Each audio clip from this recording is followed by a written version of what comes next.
मासा को कम से कम खाली संदूक तो मिला अविनाश जी। मैं तो बिल्कुल खाली हाथ रह गई। अविनाश जी, मुझे समझ में नहीं आ रहा है कि मेरी गलती क्या है। मेरी गलती क्या है जिसके लिए दादी साहब मुझे इतनी बड़ी सजा दे रही है।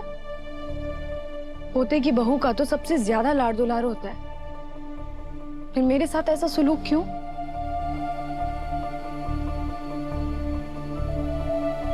मुझे कुछ समझ नहीं आ रहा दिव्या जी।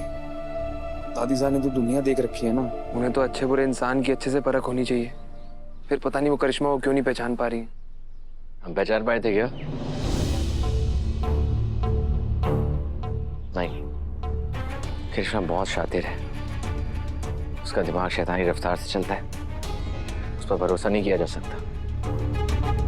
और उसका सिर्फ एक ही मकसद है, चौहान परिवार को बर्बाद करना। तो वो किसी को भी इजीली मैनिपुलेट कर सकती है, इसलिए हम दादी साहब को दोष नहीं दे सकते। और आप तो दिल जीतना चाहने हैं देवरानी साहब, थोड़ी कोशिश कीजिए, देखना दादी से जरूर मान जावेंगी, आप उनका दिल जरूर जीत लेवेंगी। और दिव्या मैडम, दादी साहब सूर्य काकू से नाराज है, आपसे ना। आप देखना, थोड़ा वक्त जरूर लगेगा, लेकिन दादी साहब मान जावेंगी। बस आप हिम्मत मत हारिएगा, कोशिश करते रहिएगा। तुम सच कह रही हो बसु? एकदम सच। तो फिर देखना, आज से बल्कि अभी से दादी साहब का दिल जीतने की मेरी कोशिश शुरू। अब मैं उनका दिल जीत के रहूंगी।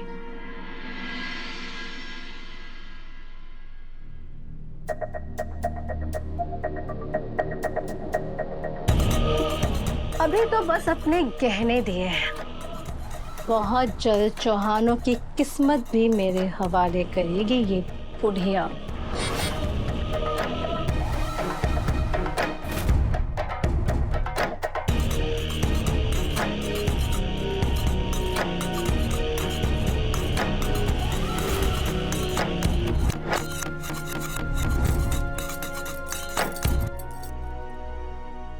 सब कुछ तो थारे को ही दे दिया उस बुढ़िया ने। मारे को तो बस यो सादे से झुमके दिए। करिश्मा, मारे को थोड़े से, मतलब एक दो जेवर दे देना। काकी साहब, कहने तो मैं आपको दे भी दूं, पर अब जानती है ना कि वो बुढ़िया कितनी चालाक है। कभी भी पूछ सकती है कि मेरा बोरला कहाँ है, मेरा कान का कहाँ है। अगर उसे पता चल गया ना तो हमारा सारा खेल बिगड़ जाएगा। ये मूर्ख औरत अपने काम की है, इसे पटाकर रखना है तो कुछ ना कुछ देखकर इसका मुंह बंद रखना पड़ेगा।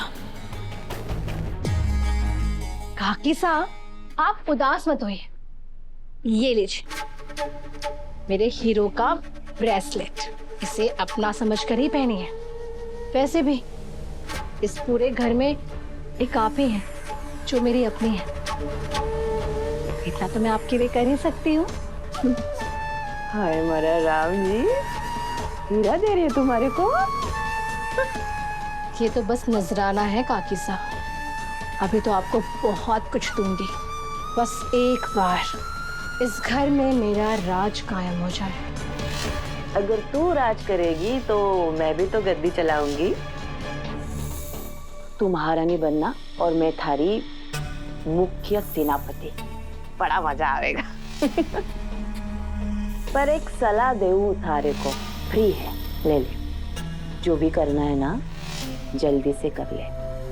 वो बुढ़िया बीमार है, अपनी जिद पर वो दिखावे ना है, लेकिन डॉक्टर ने जवाब दे दिया है, कब परलोक सिधर जावे कोई ठिकाना ना है।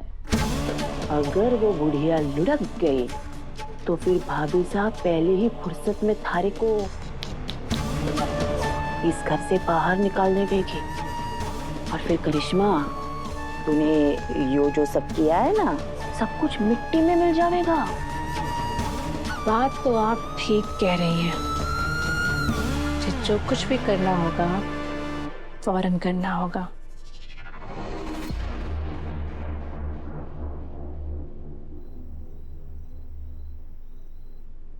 संतोष, अरे संतोष इतनी जल्दी सो गई? संतोष,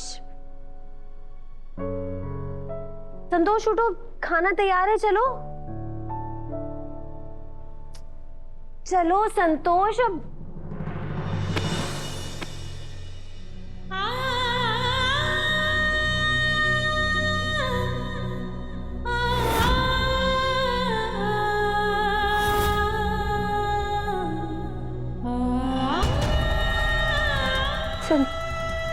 संतोष, संतोष, संतोष, संतोष, संतोष, संतोष, संतोष आके खोलो।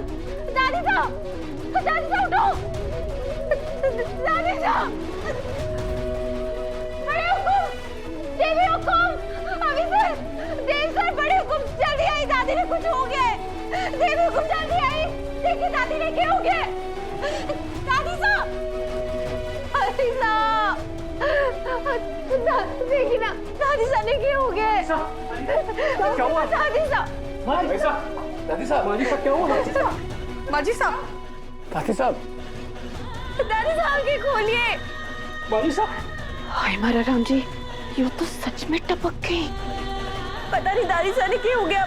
मैं दादी साहब ने खाने के लिए बुलाने आई, मैंने देखा दादी साहब कुछ बोल ही ना रही है। माजी साहब, माजी साहब, माजी साहब।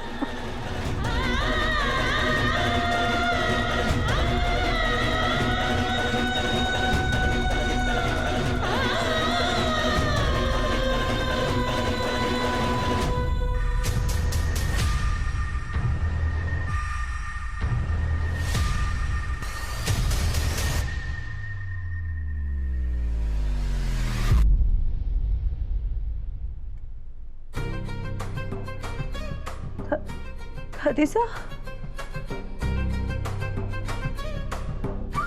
माजी साहब, उठा हमारे चोरा। दादी साहब, अब ठीक है। अरे लिखवा के ले लो हमारे से, इतनी जल्दी पर लोग ना सिधारने वाली मैं। वो तो तुम सब की परीक्षा ले रही थी कि हमारे मरने पे कौन कितने आंसू बहाता है।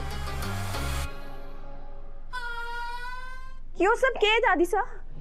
मजाक की बात ना ही हो, पता भी हम सब कितने डर गए थे। ओ हमारी वसूरी, अरे तू अपने संतोष से ऐसे रूसेगी? अच्छा चल माफ कर दे सारी। कोई सारी सूरी नहीं, गलत किया आपने। माजी साहब, ऐसी कोई परीक्षा ले रहे के आपको पता है हमारी क्या हालत हो गई थी। अब चल ज्यादा नौटंकी मत कर हमारे सामने, चुप कर।